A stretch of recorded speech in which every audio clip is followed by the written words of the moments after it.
Boa noite a todas, boa noite a todos, aos nossos alunos da Startup Academy, aos que querem se tornar nossos alunos, né?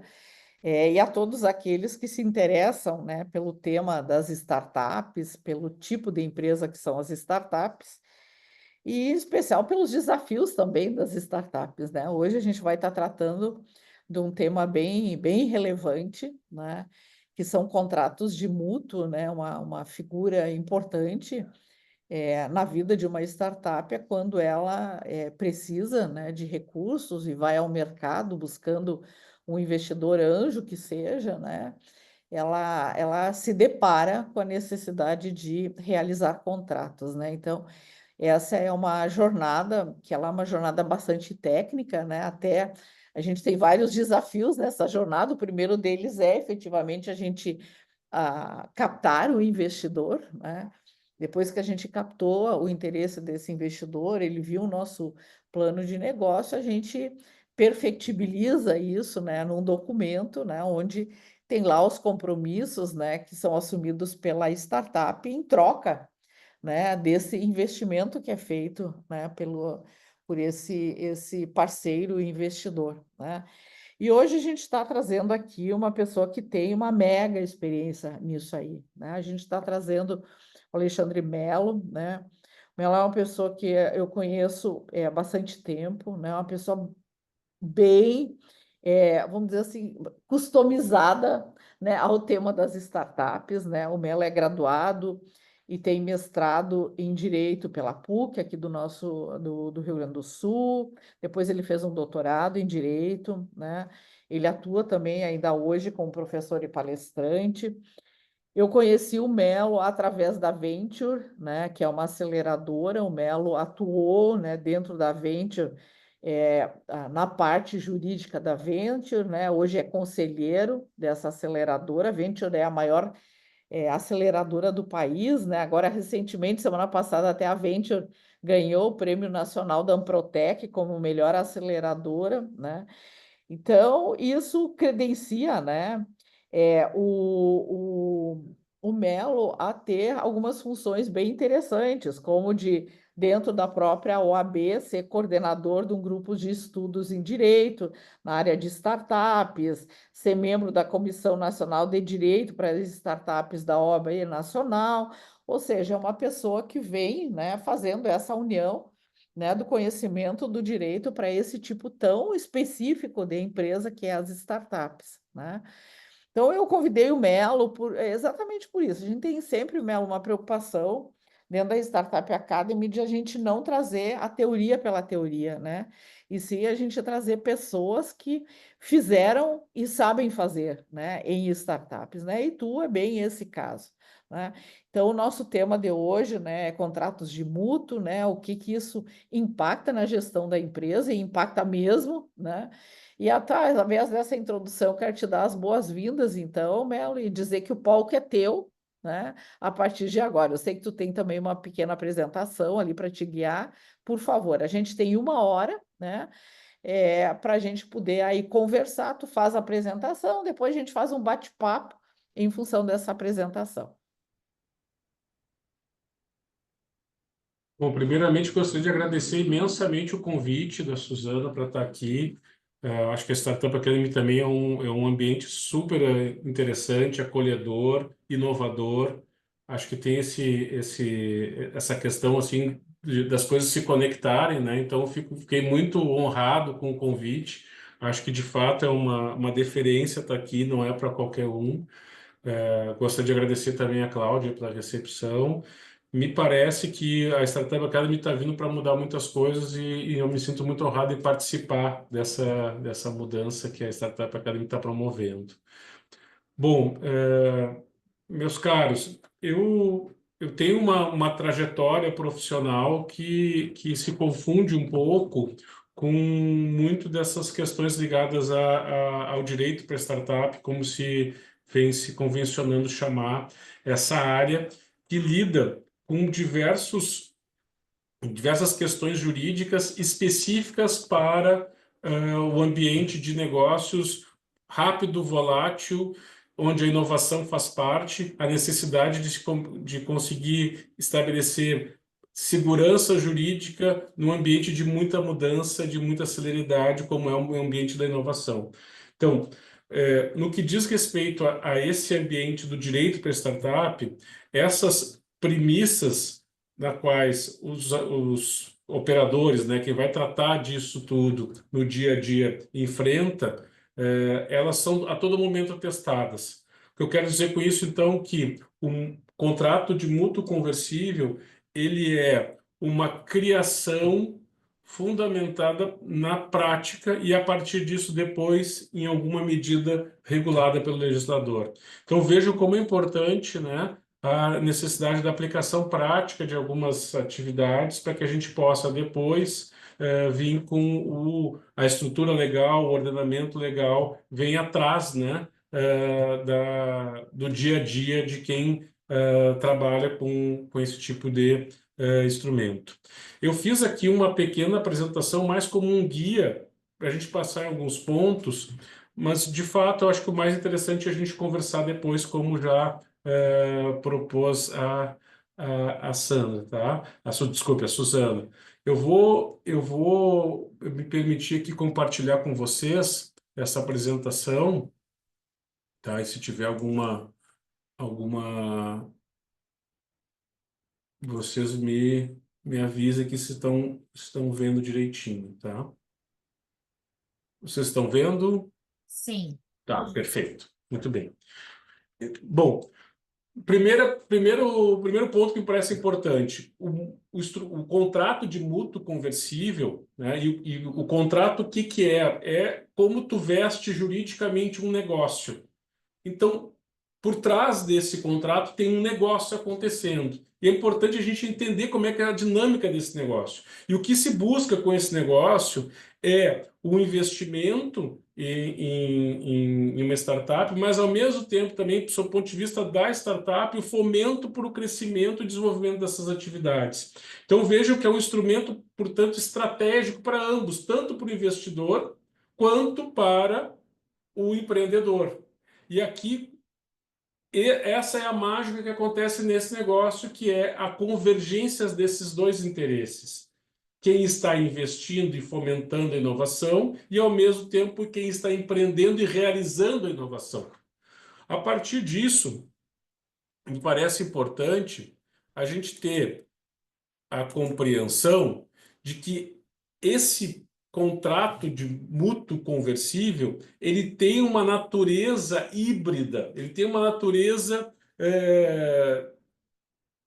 ambivalente no que diz respeito a uma estrutura na qual eu busco carrear valores, emprestar dinheiro ou até mesmo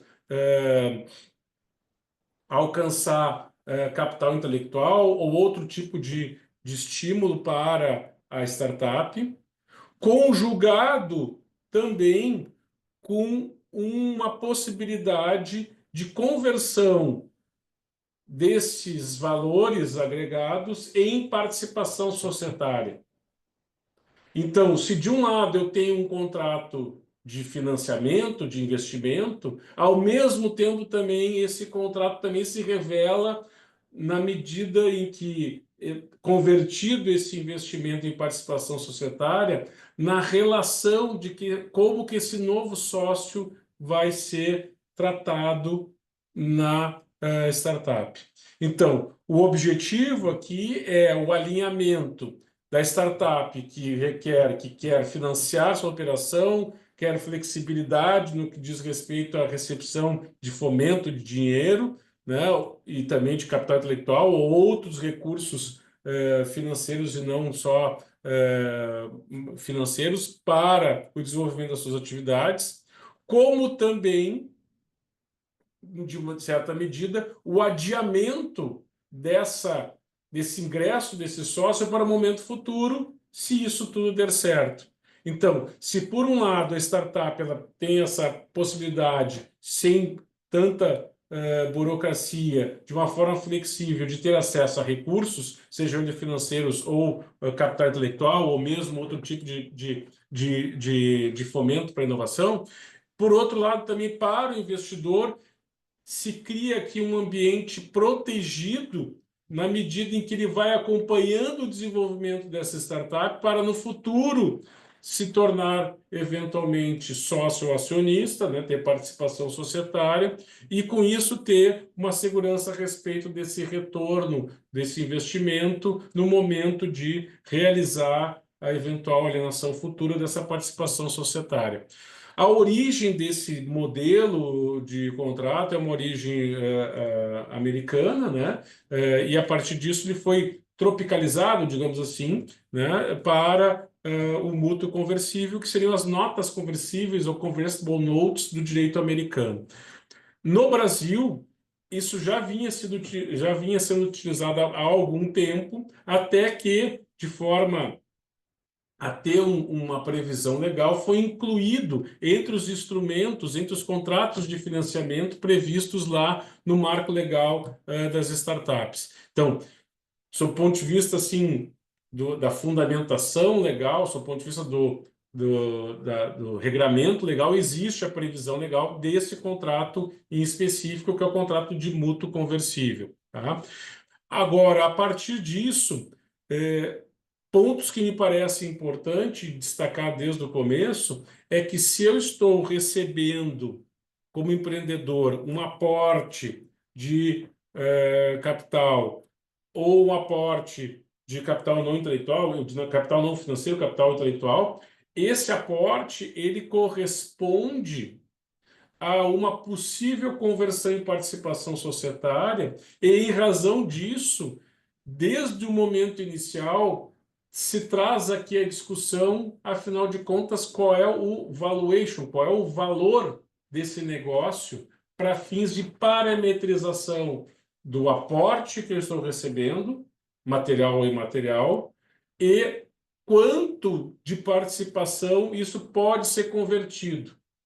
Então, aqui me parece importante, como nesse momento inicial, a gente entender, então, que eu estou tratando aqui de um contrato que tem essa ambivalência, ao mesmo tempo ele é um contrato de financiamento, de empréstimo, de mútuo, e, por outro lado, também eu tenho um contrato que regula participação societária futura e a partir disso, algumas medidas que dizem respeito a esses direitos que esse futuro sócio, futuro acionista pode vir a ter, pautado sempre numa referência de valuation. Quanto que vale esse negócio, quanto que está sendo aportado aqui e quanto que, ao fim e ao cabo, isso pode ser convertido em participação societária. Então, aqui, meus caros, são premissas básicas que me parece importante a gente ter em mente sempre que a gente for falar em um contrato de mútuo conversível. Eu tenho uma parte toda dele que vai cuidar de um contrato de empréstimo, de financiamento, valor, forma de pagamento, juro, multa, devolução de valores, hipótese de que esses valores podem ser devolvidos ou não, quem é responsável pela devolução desses valores, se eventualmente tem garantias ou não tem garantias disso. E, por outro lado, eu tenho um outro capítulo, uma outra parte desse contrato que vai regrar o acompanhamento desse modelo de negócio que está recebendo aporte, se esse plano de negócio vai ser cumprido, em que medida isso vai ser cumprido, e a partir disso, direitos previstos para esse futuro sócio e que pode, de maneira mais agressiva ou menos, participar da governança da startup até o momento da conversão, ainda que ele não seja efetivamente um sócio acionista, dentro dessa ideia de projeção futura da participação dele entre os sócios ou acionistas. Então, essas são as premissas iniciais, esses são os pontos de referência ou bullet points que me parece importante a gente entender nessa primeira abordagem desse instrumento. vou adiante aqui, mas por favor, me interrompa a qualquer momento, tá? A partir disso, então, algumas características nos parecem importantes ser reveladas desde já. Se eu tenho uma natureza aqui de investimento nesse contrato, óbvio que, a um olhar apressado, eu não identifico esse bloco de cláusulas que trata de uma parte ou de outro. Mas se eu começo a identificar ele, a ler esse instrumento, eu vejo que o negócio que está sendo tratado ali são dois. Um é empréstimo com a previsão de devolução em determinado momento, determinada forma, e a hipótese desse empréstimo não ser devolvido, mas sim convertido em participação societária. E aí todo a parte que diz respeito a essa participação societária, como é que ela vai ser exercida, os direitos a partir disso. Então, pontos importantes. Eu tenho aqui uma natureza de investimento. Então, como que vai se dar esse investimento? Em que medida esse investimento pode ou não ser convertido em participação societária? Aqui a gente costuma referir isso como equity, né? A participação societária. Ou, por outro lado, se ele não for convertido, como é que eu faço o pagamento desse empréstimo, do mútuo, né? Que é uma forma de empréstimo. Ah, se é acrescido de algum encargo, quem é responsável por isso, quais são as hipóteses em que isso se torna exigível o pagamento do dinheiro e não a conversão, né? Independentemente da forma que esse aporte aconteceu. Então, vejam, esses temas são temas iniciais que me parecem importantes a gente ter em mente. Depois disso, é importante também entender que eu tenho um plano de negócios, ou seja, essa startup ela deve ter determinado tipo de performance que justifique esse aporte, visando no futuro um retorno sobre esse investimento que seja um múltiplo maior do que aquele valor investido originalmente. Dentro disso, então, o acompanhamento do plano de negócios, o acompanhamento do desenvolvimento desse negócio inovador, disruptivo que é a startup, ele também passa a ser feito pelo investidor. Então, existe aqui uma necessidade de comprometimento por parte dos fundadores e por parte do investidor no acompanhamento do plano de negócio, do que diz respeito à sua execução e as etapas, né, ali previstas, mas também com relação à própria governança da startup, no que diz respeito a um controle sobre os indicadores financeiros, indicadores de compliance, indicadores, né, de como que essa startup ela vai se desenvolver. E aqui há uma convergência de interesses, porque a startup, a partir desse momento, ela vai passar para um outro nível de governança, que não era aquele, né, só dos fundadores, onde eventualmente existiam ajustes de combinações próprias e privadas entre eles a respeito de como que o dinheiro circulava, como é que a gente contratava pessoal, como é que a gente evoluía no nosso desenvolvimento do nosso negócio, porque eles passam também a ter que prestar contas, eles passam também a ter que compartilhar as informações a respeito da evolução desse plano de negócio com os investidores. Então vejam aqui que, naturalmente, a ocorrência dessas circunstâncias eleva o nível de governança da startup, que passa a ter, portanto, que ter transparência, ao menos com relação aos investidores, no que diz respeito à execução do plano de negócio que foi combinado no âmbito do contrato de mútuo conversível, sobre os indicadores de performance, sobre os indicadores de desenvolvimento desse plano de negócio. Então, o investidor passa a ser uma espécie de mentor qualificado de tudo o que está acontecendo, acompanhando também o desenvolvimento desse plano de negócios, questionando os rumos, eventualmente até alguns tipos de contrato podem prever que determinadas decisões devem ser tomadas de forma compartilhada, mediante, né, o assento do investidor, do mutuante, né, de quem empresta o valor, em uma espécie de conselho ou até mesmo delimitando determinadas alçadas de decisão. Olha, até tal valor tu decide sozinho. Mais que isso, como a gente está junto aqui, eu também tenho que ser consultado, né? Até mesmo para identificar se isso está aderente ao plano de negócios que a gente combinou previamente. Então, o plano de negócios ele deve prever o aporte desses recursos, não só do ponto de vista do capital financeiro, mas também uma ideia aqui de smart capital, no sentido que eu vou ter também a participação desses investidores acompanhando os rumos da evolução do plano de negócio da própria startup. Então, aqui vejam a importância do contrato de mútuo conversível num alinhamento de interesses, quer do founder, quer dos fundadores, quer daqueles empreendedores originários, com os investidores que buscam juntos, a partir desse ajuste de vontades materializado no plano de negócio, do que eles vão fazer juntos, né? E, com isso, também compartilhar os resultados futuramente.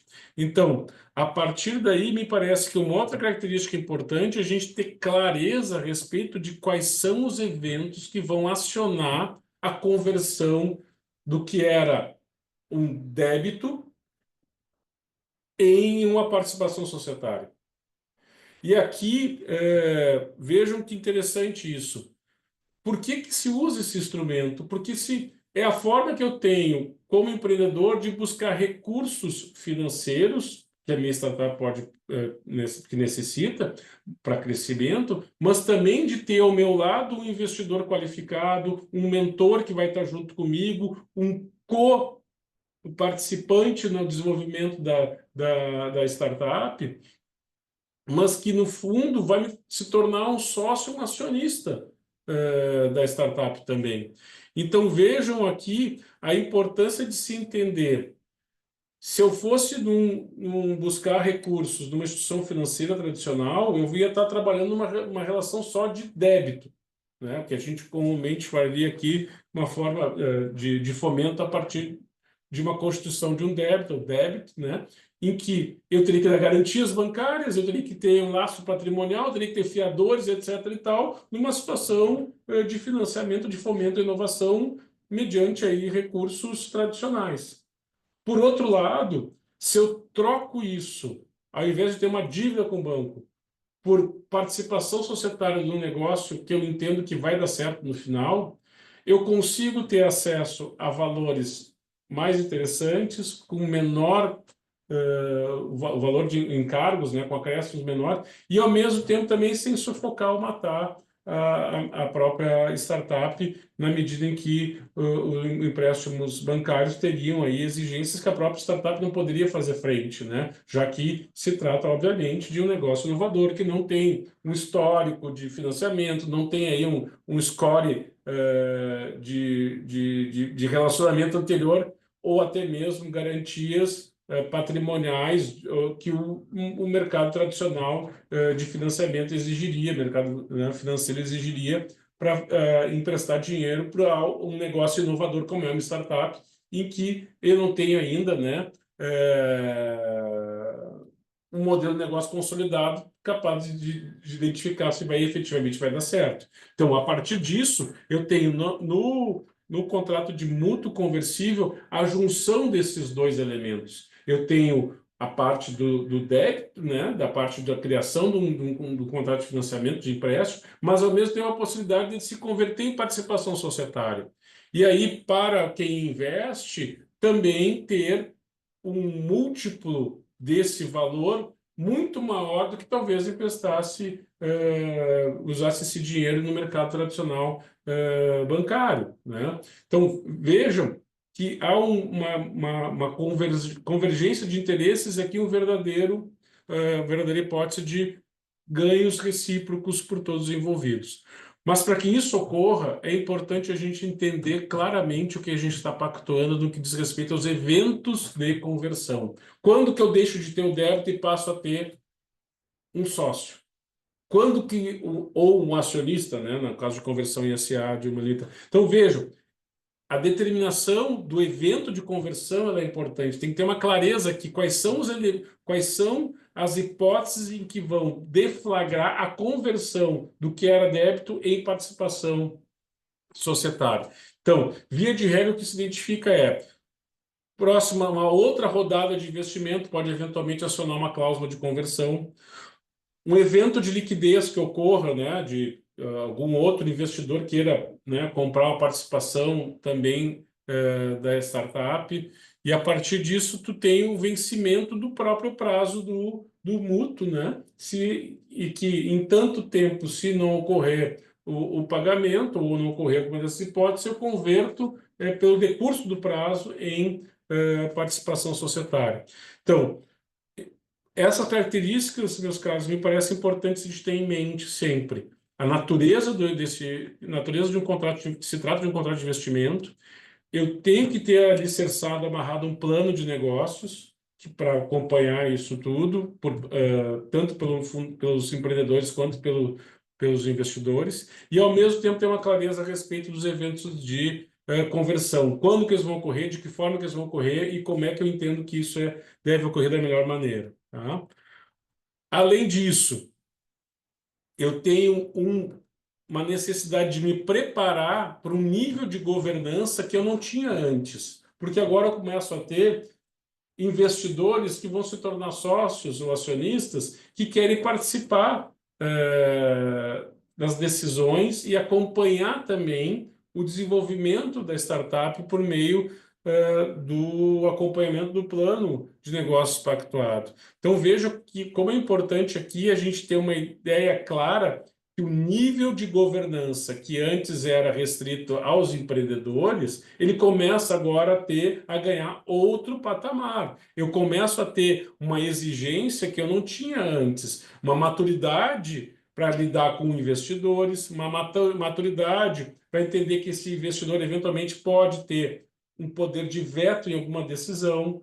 O fundador, os empreendedores passam a não decidir certas coisas sozinhos, eventualmente. E a partir disso eu tenho que prestar contas disso do que está acontecendo, né? Então, ter um acompanhamento financeiro, contábil do que está acontecendo com a minha startup, num nível diferente, que não era só aquele em que eu prestava contas para um outro empreendedor, um outro sócio meu fundador, eu passo a ter que também ter necessidade de apresentação disso para o investidor. Tá? Então, não só isso exige a necessidade de prestação de contas, mas também estar preparado para defender, né, a evolução do plano de negócios e, eventualmente, aqueles percalços naturais da vida de uma startup, como que eu supero isso e levar isso já também como uma demonstração de que, ao fim e ao cabo, o empreendedor está fazendo jus, né, está acompanhando, né, o desenvolvimento da startup aderente ao plano de forma aderente ao plano de negócios. Outro aspecto importante, eu começo a entrar aqui em níveis de responsabilidade dos sócios que talvez até então eu não tinha, né? Então, assim, bom, olha, se eventualmente esse mútuo, esse empréstimo não for convertido, como é que funciona para devolver esse dinheiro? Quem é responsável por isso? É só a startup ou também posso ter a responsabilidade solidária, participação para a devolução desses valores, sejam ele o capital, né, financeiro, o capital intelectual ou smart capital, de alguma forma alocado ali? Como é que eu devolvo isso se eventualmente isso não acontecer da forma que eu imaginaria, né? Então, a partir disso, via de regra, eu tenho a responsabilização apenas da sociedade, da startup, né? Da startup para fazer frente ao plano de negócio e, eventualmente, se não der certo, devolver esses valores. Posso ter alguma cláusula em que eu tenha a corresponsabilidade, a responsabilidade também dos sócios, né, em algumas circunstâncias. E aí, algumas hipóteses nesse contrato, na parte que trata do empréstimo, em que eu aciono a responsabilidade solidária, conjunta, né, do sócio também para responder por eventuais valores no caso de devolução.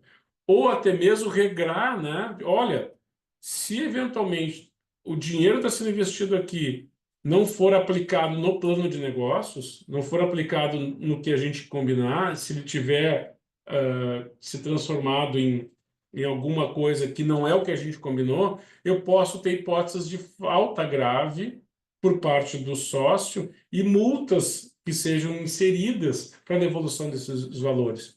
Aqui tem alguns conceitos em inglês que me parece importante a gente trazer, porque às vezes tem muitas expressões que são utilizadas, porque a gente se vale muito desses mecanismos jurídicos e mecanismos, estruturas, né, jurídicas, que a gente trouxe para cá, né? Então, um conceito importante é o conceito de cash in e cash out. Quando o investidor ele aporta recursos, esse dinheiro, esse recurso, ele deve ser posto dentro da startup, cash in.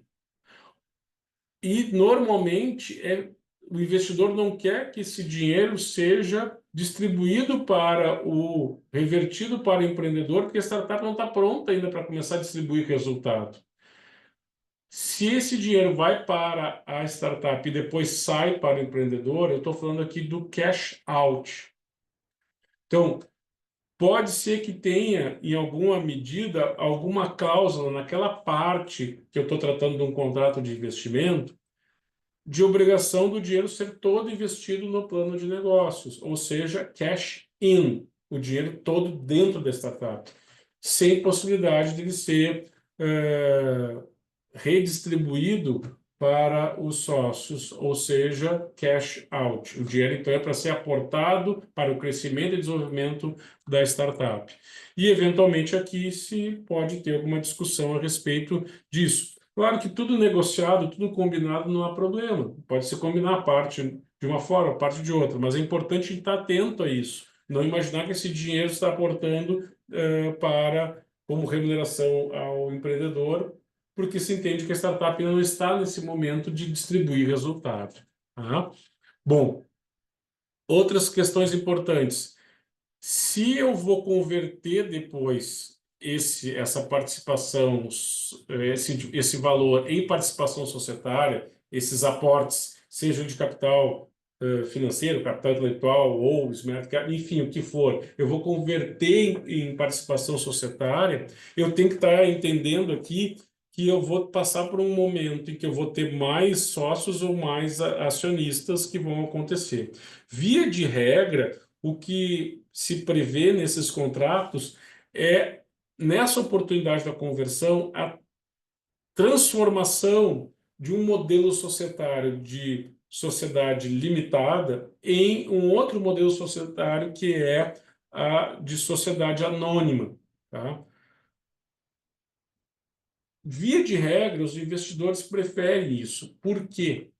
Entre outros motivos, porque eu consigo alocar a diferença que eu aportei de valores do empréstimo para o valor de mercado das ações ações de uma sociedade anônima, a diferença de valor, eu consigo alocar essa diferença em escriturar isso de uma maneira em que isso se revele não como um ganho patrimonial, e sim numa conta de reserva de capital. E com isso eu não tenho incidência de imposto sobre esse ganho patrimonial por parte dos investidores. Então, a conversão em SA ela passa a ser interessante para o investidor em razão disso, de modo a diminuir os custos de transação nesse investimento, onde ele vai alocar recursos financeiros, intelectuais, enfim, para ter participação societária. Tá? Claro que esse é um dos pontos, né? Mas, obviamente, também temos outras consequências disso. Se eu vou transformar em SA, eu tenho um estatuto de uma sociedade anônima. E alguns contratos podem prever, inclusive, a minuta já previamente. Olha, o estatuto vai ser assim. Bem como o acordo de acionistas, que é um instrumento é um instrumento que regra a relação dos acionistas entre si com a sociedade anônima. O estatuto, ele regra não só entre os acionistas, mas também com terceiros. Quem é o responsável, quem que deve prestar contas para terceiros que possam se relacionar com a SA. E o acordo de acionistas, ele regula relações entre os acionistas. como, por exemplo, direito de preferência na aquisição de outras ações, como, por exemplo, o estabelecimento de classes de ações diferentes, né, onde eu tenho ações preferenciais e ações ordinárias. As ações ordinárias são aquelas que te dão direito a voto, e as preferenciais são aquelas que te dão preferência na distribuição de resultados. Óbvio que o investidor ele tende a querer ações preferenciais para distribuição de resultado posteriormente. Mas isso Melo, tudo está no bojo. Oi? Melo, deixa eu aproveitar ali. Claro. A gente Eu vou está no. falando, né, Suzana? Você Isso, não me... não, eu vou inserir uma pergunta que veio da Tá. audiência, porque acho que ela está bem relacionada a esse tema aqui. A pergunta é o seguinte: qual fica sendo a base de valor para o momento da conversão? O valuation estimado na época da assinatura do contrato ou um segundo valuation na época de conversão? Ah, isso é muito interessante. Esse é um outro. Foi do Clayton. Aham, É a foi pergunta do do Clayton. Clayton. Aham. Tá. Clayton, olha que interessante isso. Olha que bacana isso. Uma startup sem o aporte ainda, sem o investimento, ela vale X. A partir do momento em que foi feito o aporte, ela vale X, não só mais o valor do aporte, mas tudo que esse aporte pode gerar. Então, eu tenho dois valuations aqui. Eu tenho um valuation, quanto que vale o negócio, né? Grosso modo aqui. Quanto que vale o negócio? Antes do aporte, ou seja, pré-money. E tem um outro valuation depois que esse aporte foi feito, pós-money. Bom, entendendo esse conceito, que eu tenho valuation antes do aporte e depois do aporte, a partir disso, eu começo a entender que lá quando eu for fazer a conversão, esses percentuais de participação societária podem estar moldados no valuation pré-money ou pós-money. Se eu estiver pensando sob o ponto de vista do empreendedor, eu vou me pautar pré-money. Quanto é que vale essa empresa? Vai botar tanto aqui. Mas se for para pensar lá do investidor, bom, depois que se colocou esse recurso, depois que aconteceu todo essa transformação na governança, todos esses recursos que o plano de negócio for executado, se a gente está imaginando, isso vai valer outro valor. E aí, a partir disso, então, eu tenho outro tipo de fixação de percentual por aplicação. Então, me parece que aqui esse conceito é importante para a gente entender, para a gente, a partir disso, Cleiton, responder a tua pergunta. Eu tenho dois valuations nesse negócio. Eu tenho um valuation pré-money e tenho um valuation pós-money. A partir da interpretação disso, eu posso ter consequências graves lá no momento da conversão. Eu vou usar esse valor sobre o percentual, o valor aportado sobre um valuation menor ou maior. E a partir disso tem esse impacto lá. Não sei se ficou claro. Me Mas ajuda, sempre, Suzana. eu acho que sim, Melo, mas eu acho que a pergunta dele ela está relacionada lá na conversão. Na verdade, assim, primeiro esse percentual que é fixado a partir do valuation pré-money ou pós-money, que ele tem ali uma margem, muitas vezes até se estabelece, ele pode ir de tanto a tanto, muitas vezes não se crava um número, às vezes até se Sim. diz que é uma margem. Só que na hora Uhum. converter lá na frente, vamos supor, daqui a 2, 3 anos, quando quer fazer uma conversão, quando a empresa se torna uma SA, é feito um novo valuation naquele momento lá. E daí esse percentual que foi fixado equivale para esse novo valuation? É essa a pergunta dele. Sim. Me parece que dependendo do contrato, tu fixa as bases nas quais o percentual vai ser estabelecido pode ser um percentual fixo ou tu pode ter um percentual variável conforme performance Do da próprio plano de startup trabalho, do no próprio próprio plano. plano de trabalho, acontecendo determinadas circunstâncias, né? Tu pode ter um aumento ou uma redução desse percentual, mas isso tem que estar combinado no contrato, né? Previamente, como é que vai ser, né? E a partir disso, lá na conversão, essa cláusula vai ser aplicada. Agora, o que acontece na prática?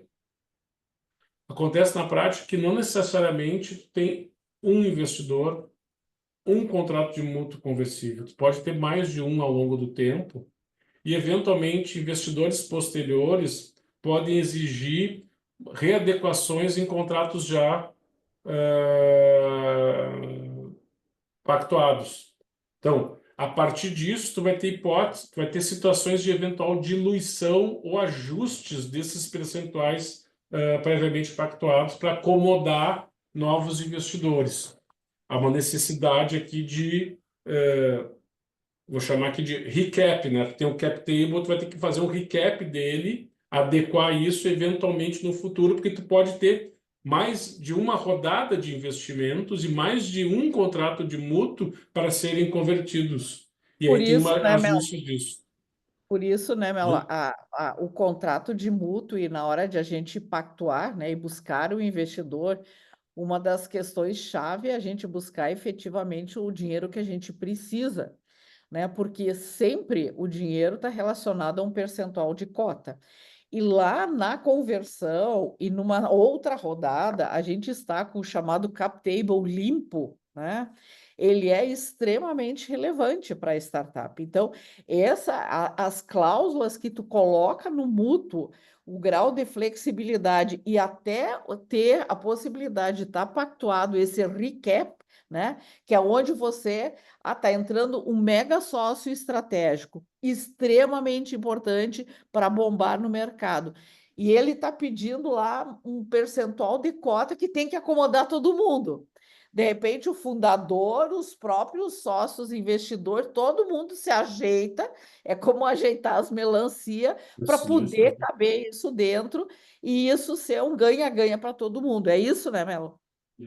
E aí, sim, e aí, Suzana, veja que interessante, um empreendedor que não passou aqui pela, né, Startup Academy, ele pode sair negociando um percentual, uma participação muito alta na largada e ficar com pouca reserva de participação societária para que ele possa depois fazer essas acomodações. E aí o que acontece? Se ele não consegue ter isso organizado, ele acaba cada vez mais diminuindo a sua participação societária para acomodar os demais. O que acontece depois? Tu vai ter um empreendedor trabalhando muito, se dedicando muito, ganhando não necessariamente muito bem, porque é startup não, e com pouca participação societária. Ele teve que fazer essas concessões ao longo do tempo. Então veja como é importante a necessidade de ter essa visão de que a jornada de uma startup ela passa por diversas rodadas de investimento. Essa jornada significa dizer também a necessidade dessa acomodação, como tu bem referiste. E aí, se eu não tenho margem para isso, se eu não tenho capacidade de escolher bem quem são os meus investidores, com quem que eu vou estar sentado, porque eles têm que ser sensíveis também a esse tipo de situação, né, que pode acontecer. Então, essa reorganização, o recap, ele acontece, né, em muitas circunstâncias. E em alguns contratos, às vezes passa despercebido uma cláusula antidiluição, onde o investidor não aceita ser diluído. E é importante a gente estar atento para isso, né? Porque se ele colocar lá, depois ele vai voltar para essa cláusula e vai dizer, não, eu não aceito nessa negociação, já combinei desde o começo que eu não ia ser diluído, né? E aí começa o empreendedor ter que fazer essa acomodação toda e reduzindo a sua participação. Ao fim e ao cabo, o que vai acontecer? Eu vou ter uma startup que o próprio empreendedor não tem interesse em fazer ela ir adiante, né? Porque ele está com uma participação societária muito baixa, pouco relevante, né? Então, Acho que esses temas todos eles convergem para a prática do dia a dia, que a gente Tem, identifique isso quando essas coisas acontecem, né? No contrato está tudo, né, posto ali como se nada fosse disso fosse tem uma, acontecer. tem uma outra pergunta, Mel, que parte tu já respondeu agora nessa finaleira ali, que é assim, ó, o Uhum. percentual é sempre negociado previamente na assinatura do contrato, ou existem casos com e sem percentual pré-definido? Via de regra, tem dois modelos, né? Aí tem um modelo com percentual fixo cravado, olha, é tantos por cento, né? No momento de conversão, e aí, em alguns modelos de contrato, tu tem o cap table pré e o cap table antes da contratação e já o cap table previsto na conversão. Olha, vai acontecer lá a hipótese de conversão, vamos converter em SA, o estatuto é esse aqui, o acordo de acionistas é esse aqui, e eu fixo já qual é o percentual que eu vou querer das ações preferenciais lá no futuro na conversão. Outro modelo qual é? Esse percentual variável conforme a performance da startup. Em acontecendo XY circunstâncias, por exemplo, se acontecer uma outra rodada de investimento e o novo valuation nessa outra rodada de investimento chegar a um valor muito maior do que a gente imaginava, eu aceito ser diluído. Eu aceito reduzir o percentual. Porque aí a lógica boa do investidor dizendo, olha, vou ter uma parte menor de um todo maior. Então, eu não estou sendo diluído no sentido do valor final do meu investimento, porque o valor final do meu investimento vai ser maior até. Então, eu não teria problema em fazer uma adequação de percentual. Não sei se ficou claro o que eu estou dizendo, ficou clara a minha Sim, explicação, sim, né? mas Então, sempre tem um valor definido, um percentual lá. sim, ou vai ter um Seja uma valor banda, cravado, um percentual cravado, ou vou ter uma banda onde esse percentual vai oscilar do mínimo para o máximo. boa. Tá? Então, ou estou com o pessoal fixo cravado, ou vou ter uma cláusula que prevê lá uma equação, alguma forma de cálculo que vai oscilar de um teto para um piso desse percentual. E além disso, além desse percentual, um outro aspecto, né, que tu também comentou, é o sobre a diluição, né, que é uma coisa Sim. também que é muito interessante que apareça nos contratos de mútuo, né, sobre o aceite de uma potencial diluição futura, né? Então, isso para o empreendedor é extremamente importante, porque senão só fica o empreendedor tendo que abrir mão das suas cotas, né? E o investidor fica lá exatamente para não dar esse desequilíbrio, né? De um investe, outro trabalha, ou perder até o mando, né? O comando da empresa, né? É. E aí a gente vê, às vezes, na prática, no dia a dia, assim, sim, fruto, né, do empreendedor, talvez, né? Tem situações em que tu vai somar todos os contratos a participação societária envolvida dá mais de 100%, né? Vai somar tudo lá. Obviamente, não se teve o cuidado de fazer o acompanhamento do cap table ao longo dessas etapas. E aí tu vai ter uma penalização de quem? Do fundador ou dos sócios iniciais que vão ter que se acomodar aqui para cumprir todos os contratos, né? Ou alguma sensibilidade dos investidores em fazer esse ajuste. Por outro lado, também tu tem aquela outra situação em que os investidores foram tão agressivos nessa relação com o empreendedor que o empreendedor está com uma participação societária pífia, né, muito baixa, que não justifica nenhum interesse dele em continuar tocando o negócio, fazendo a startup crescer, né? Então aí acaba, né, servindo, é ruim para todo mundo, né? Porque não há aqui resultado para compartilhar com ninguém, né? Bom, eu vou mais adiante no meu. Posso ir aqui? Sim, ainda nós temos aí uns 15 Tá. minutos. Tá. Bom, então, assim, alguns pontos que me parecem importantes, como já encaminhando mais para o fim aqui, mas quais são as vantagens para a startup disso tudo? Tu vai ter um cap table qualificado com adesão de sócios qualificados, se escolher bem quem são os teus investidores. E a partir disso, ter uma elevação do nível de governança da startup em razão disso tudo. Então, há um ganho aqui, ao fim e ao cabo, nesse movimento todo.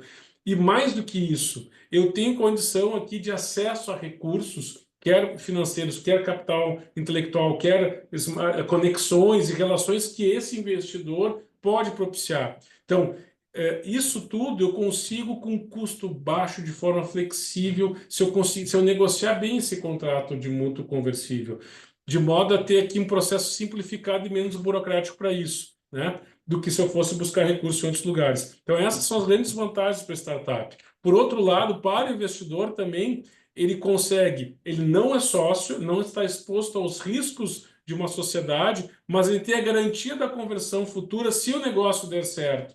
Então, a partir disso, ele vai ter a possibilidade de investir, aportando recursos e se transformando num sócio de um negócio que vai dar certo no momento que ele optar pela conversão. Além disso, também ele pode participar de forma, né, aportando ali recursos financeiros, capital intelectual e outros tantos, num negócio com grande potencial, se ele participar do crescimento disso tudo, de forma a ter um retorno muito mais interessante do que ele teria em qualquer outra aplicação no mercado financeiro tradicional. Alguns riscos para serem considerados. Aqui a gente já falou de alguns, né, que é a questão da diluição dos fundadores, a gente tem que estar atento para isso. Perda do controle decisório, como bem destacou a própria Suzana aqui anteriormente. Eu tenho que estar ciente da complexidade que se vai se agregar nas próximas rodadas, que eu vou ter outros investidores também entrando. Então, eu tenho que cuidar da gestão desses interesses todos. Se exige, portanto, do empreendedor um outro nível, né, de capacidade de negociação, de articulação. Eu vou ter que estar preparado para esse novo nível. Então, é como se eu estivesse avançando no meu joguinho, né? Estou numa outra fase, com mais players, né, com mais jogadores aqui comigo.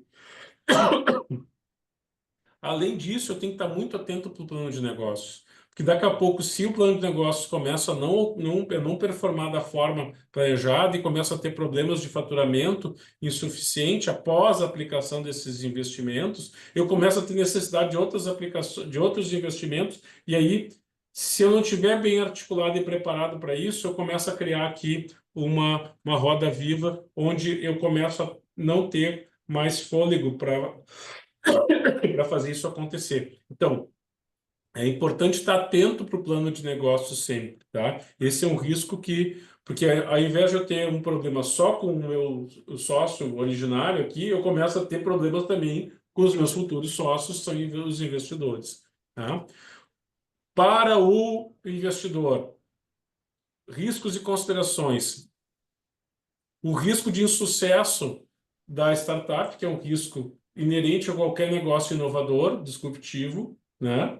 Eu não tenho um modelo de negócio consolidado reiteradas vezes, não, eu estou construindo um modelo de negócio inovador, disruptivo, e por isso que eu estou falando de uma startup, e eu sei que a probabilidade dele dar certo é menor que a probabilidade de dar errado.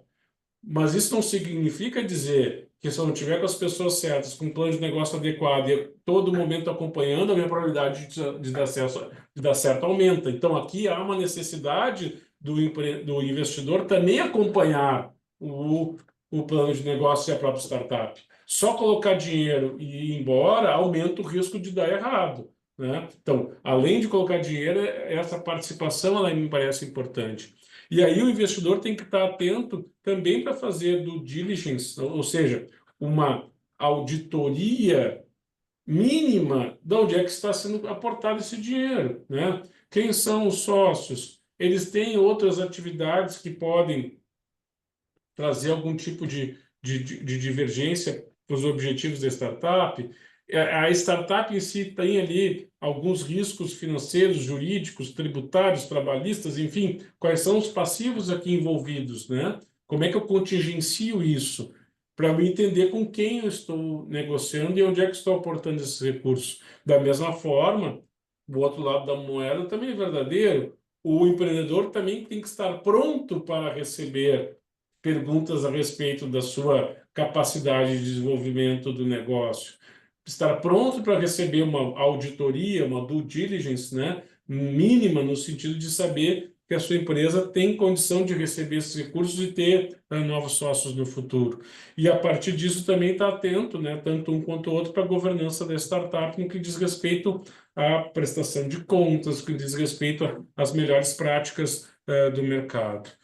O investidor tem que estar atento também que pode acontecer novas rodadas e novos investidores quererem participar desse negócio. E a partir disso, tu tem investidor prévio, investidor posterior, que vão ter que negociar também essas eventuais adequação de participação societária, de cláusulas de não diluição, de preferência no que diz respeito ao direito de preferência na oferta de novas de venda de participação societária, de novas cotas, de novas ações. Tem que estar disposto a isso, tem que estar preparado para isso. Imaginar que ele vai ser o único investidor de uma startup é um pensamento ingênuo, porque à medida que essa startup começa a performar, obviamente ela começa a necessitar talvez de mais recursos, de mais investidores, né? Então isso também faz parte da capacidade do investidor de saber que ele vai lidar com outros investidores também, né? Então, não necessariamente ele vai ter sempre o controle negocial de tudo que vai acontecer nos próximos momentos, né? Há uma necessidade de compartilhamento aqui de decisões. A partir disso, então, algumas dicas que me parecem importantes para todos, né? Estar preparado para essas due diligence, buscar sempre o alinhamento de interesses, né? Eu só vou ter resultado para compartilhar se a startup der certo. E como é que eu faço para a startup der certo? Em alguns momentos, tem a necessidade de negociação, de ajuste de interesses, buscando esse alinhamento que é que a startup dê certo, né? E aí eu acho que é importante ter uma clareza aqui, né? Olha, quais são os limites, até que ponto a gente vai, quais são as proteções de parte a parte, quais são os direitos políticos que eu estou negociando com o futuro sócio, investidor atual, né? O que eu chamo de direitos políticos? Lá, quando se tornar sócio, direitos de veto, participação em conselho, quais são as cláusulas, quais são as preferências, necessidade, direitos de venda forçada conjunta de ações ou não. Essas questões todas têm que estar muito claras, bem como também os eventos de conversão. Quando é que eles vão acontecer? É por prazo, é por novas rodadas de investimento, é quando acontecer determinado evento de liquidez, venda de participação societária para alguém, né? E aqui, Suzana, entra um aspecto um pouco mais técnico aqui, mas eu acho interessante. Só fazer a gente pode aprofundar isso se vocês quiserem. Tem cláusulas que são as principais cláusulas daquele bloco do contrato de mútuo, onde ele mútuo conversível, onde quando se converter eu estou tratando de questões societárias, né? Eu vou ter direito o mutuante, né, o investidor, quem colocou o dinheiro para o mutuário, né? Direito a voto e direito a veto em algumas decisões. Acima de determinado valor, tu tem que consultar o investidor, futuro sócio, quando tiver determinado valor envolvido. Eu vou ter direito de preferência se ele for ofertar para outros investidores. Eu vou ter aí a questão tag along e drag along, a cláusula de venda forçada, né? Olha, se eu tiver uma oferta aqui, tu vai ser forçado a vender junto a tua participação, ou por outro lado, tu vai ser forçado a comprar, né? Também por esse preço, o que eu receber de oferta. Os direitos políticos pós-conversão, né? Assento no conselho de administração da SA, que delibera a respeito dos rumos, eu vou ter conselheiros lá, quem que vai indicar os conselheiros, né? Cláusulas restritivas, por exemplo, a cláusula de lock-up. O que é a cláusula de lock-up? Olha, esse fundador aqui, ele é fundamental para a minha startup. Sem esse fundador aqui, a startup não vai funcionar. Então, peraí, o investidor não está botando dinheiro só na startup. O investidor está botando dinheiro também na presença, na permanência desse fundador.